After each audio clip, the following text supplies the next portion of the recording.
mahalaga ang may kasama. Sa ating buhay, kailangan po natin ng kalakbay sapagkat napakahirap mag-isa. Kahit sabihin mo pang single ka na, o byudo o byuda ka na, kailangan mo pa rin ng kasama.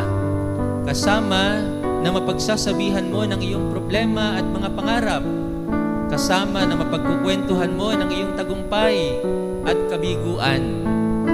Kasama na magpapaalala sa iyo na may Diyos kapag po tayo ay nagdududa na sa kabutihan ng Diyos. Dahil po sa ating kasama, napapaalalahanan po tayo ng mga dapat nating gawin at ng mga kamalian natin na dapat nating itama kung meron man.